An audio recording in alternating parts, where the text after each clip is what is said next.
Now, I wanted to just close by mentioning what Imam al-Haddad radiallahu anh mentions when he said there are only three types of people as regards the spiritual life. There is the salik, the wayfarer. There's the ghayr salik, the non-wayfarer. And then there is the wasil, which is the arrived one, the one who has arrived. And again, we can just think about this as the mountain. There's the one who's is not scaling the mountain. They're in the town below. Then there's the one on the path up the mountain. That's the salik. And then there are the ones who have arrived, the wasil. These are those who have attained and who have awakened and realized, and they then become the guides for others up the path. So this is what we're talking about. There's only three types of people. There's no fourth type. And by the way, Imam al-Haddad mentions the vast majority of Muslims are ghayr salik. They're not on the path. They're believers, and it is hoped that they will attain salvation, right? But they are the people of the right hand. They're not al-muqarrabun in the words of Surah al-Waqi'ah in the chapter of the Quran. They're not ascending and drawing near. Right?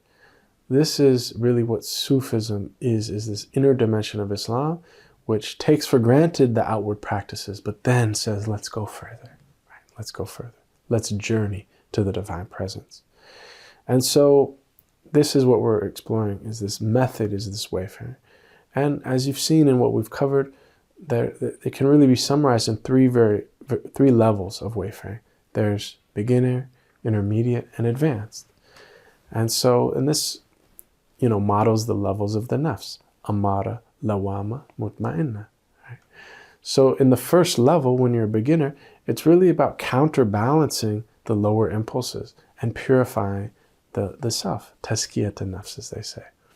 Right? There are certain innate flaws in the lower self that, if that's our dominant consciousness, veil us and hinder our progress. And as we progress, those flaws become clear and we're able to see them. We're more aware of them.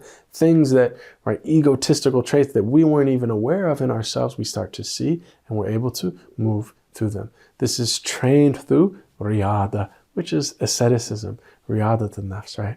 Which is, working on ourselves, denying ourselves, forcing ourselves to do what is right, to do what is generous, to do what is good, and refining our character traits. Of course, they say that this lower nafs, it must be distrusted, right?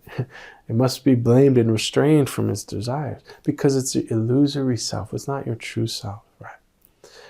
Now, so this is really important.